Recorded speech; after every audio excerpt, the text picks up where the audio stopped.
From JBS Studios in Greater New York, this is the JBS News Update with Teisha Bader. I'm Teisha Bader with the JBS News Update for Wednesday, June the 17th, 2020.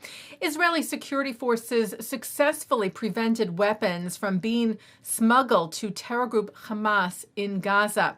The incident took place several weeks ago. The IDF shared details, though, only today, of a joint intelligence and operational effort by Israeli Navy forces and the Shin Bet Security Service, along with military intelligence. The shipment was said to have originated in the northern Sinai and was detected in the Mediterranean with 2 terrorists on board. After a chase, the vessel was detained and the 2 were taken for questioning, during which it was revealed that they were trying to smuggle the weapons to the Hamas terror group's naval commando unit in Gaza.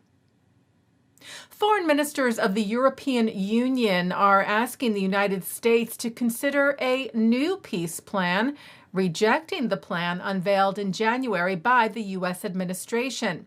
After speaking over video conference with U.S. Secretary of State Mike Pompeo, EU Foreign Policy Chief Josep Borrell said the Europeans recognize the merit of the U.S. plan because it has created a certain momentum where there was nothing. But he said this momentum can be used to start a joint international effort of the basis of existing internationally agreed parameters, referring there to a 2-state solution based on the pre-1967 lines with possible mutual land swaps.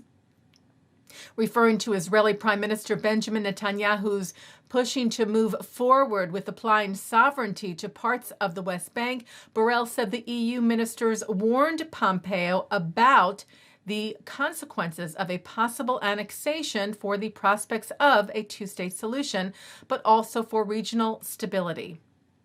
And staying with the EU, for the first time last week, the EU canceled a grant to a Palestinian nonprofit because the group refused to sign a clause that would prevent any terrorist organizations to benefit from its funded programs.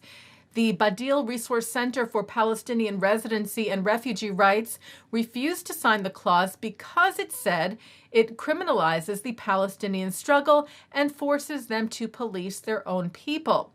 Israeli watchdog NGO Monitor Vice President Olga Deutsch said there is no question that radical groups like Badil, who not only have a history of promoting anti-Semitism and rejection of Israel, but who will not commit to not working with terror, have no business receiving funding from the EU or any other government.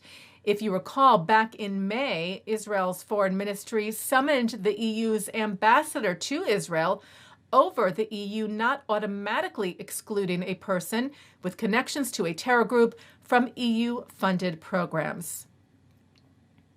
Police in California are looking into whether vandalism at a cemetery was a hate crime. A fountain dedicated to Holocaust survivors, Lillian Judd and her husband Emil, at the Santa Rosa Memorial Park was knocked off its foundation and broken. Some damage was also found at the cemetery at the other end, at a maintenance trailer. It is not clear if that damage is related.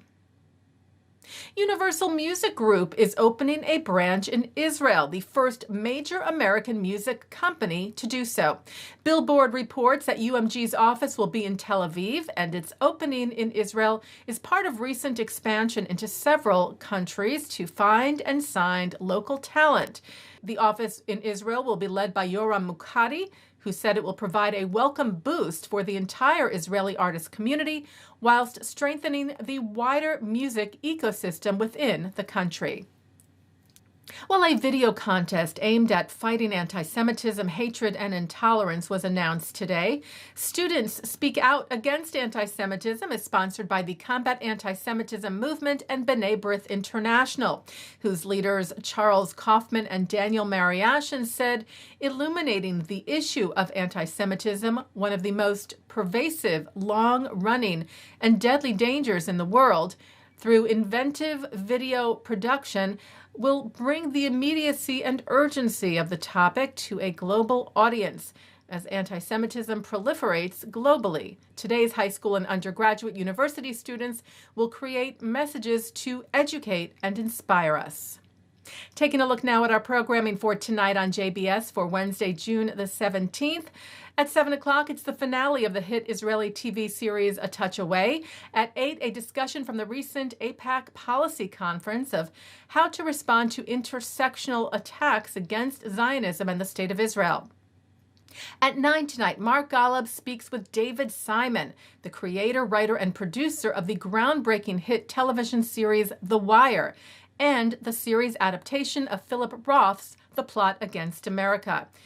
Simon shares his concerns about America and Israel.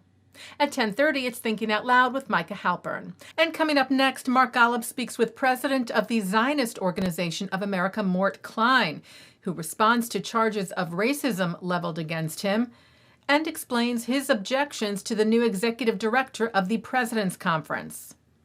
And that's the JBS News Update for Wednesday, June the 17th, 2020. I'm Teisha Bader. Stay healthy. Stay well.